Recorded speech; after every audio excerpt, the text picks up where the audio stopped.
बिस्मिल्लाहिर्रहमानिर्रहीम। अस्सलामु अलैकुम वरहमतुल्लाहि वबरकातुहू। हकीम मोहम्मद याकूब आपकी खिदमत में हाज़िर है। अक्सर दोस्तों की शिकायत होती है, अक्सर जो मरीज़ भी आते हैं और जो चीज़ कॉमन देखी जाती है, अक्सर लोग शिकायत करते हैं कि मैदे के अंदर, पेट के अंदर गैस की जो शिकायत है वो काफ़ी ज़्यादा है। गैस बांध के जिस्म के अंदर रुक जाता है और इससे पट्ठों का अकड़ाव, जिस्म का खिंचाव, जिस्म में दर्दें, बलगम, रेशा, खांसी वगैरह इस तरह की जो अलामात हैं ये अक्सर दोस्तों को हो जाया करती हैं। नज़ला ज़ुकाम, इसकी वजह से आगे जाके बुखार। तो मेन जो इसका जो मसला है वो ये है कि मेन चीज़ जो है वो है गैस बांध के जिस्म के अंदर रुकना। ये जब भी हम कोई चीज़ जो खुराक हम इस्तेमाल करते हैं तो उससे दो चीज़ें कुदरती बननी होती हैं। एक उससे रूह बनती है और एक रीह बनती है।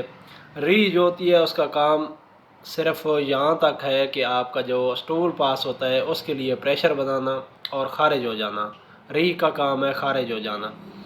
और जो रूह है वो जिस्म को ताकत देती है। जो रोज़मर्रा के अफ़ाल हैं, हमारे काम काज हैं, वो हम करते हैं, अपने जिस्म को हरकत देते हैं, जिस्म से जो काम लेते हैं, ये इसके जो पीछे ताकत होती है वो रूह की ताकत होती है।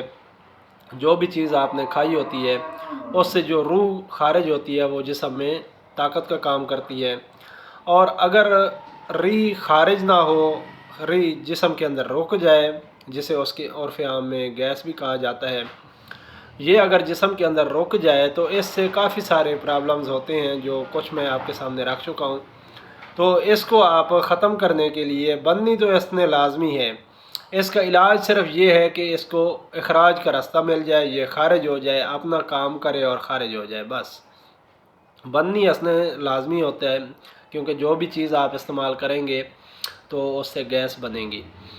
तो आप क्या करें कि आप सुबह के टाइम ख़ास तौर पे, जैसा कि आजकल सर्दियों का मौसम है, सुबह के टाइम पे आपने 2 चम्मच शहद आपको मिल जाए छोटी मक्खी का तो ज़्यादा बेहतर है। बड़ी मक्खी का मिल जाए तो वो भी कोई मसला नहीं, वो भी इस्तेमाल कर सकते हैं, हालांकि वो भी शहद ही है। तो उसके 2 चम्मच आपने निहार मुँह इस्तेमाल कर लेने। ऐसे ही चाट लें तो ज़्यादा बेहतर है, नहीं तो आप आधा कप नीम गर्म पानी के अंदर डाल के वो आप घूंट घूंट करके पी लें। तो इससे इंशाल्लाह आपकी जो पेट की गैस है वो इंशाल्लाह ख़ारिज होती रहेगी और आपके जो मसाइल हैं वो इंशाल्लाह काफ़ी हद तक ठीक हो जाएंगे।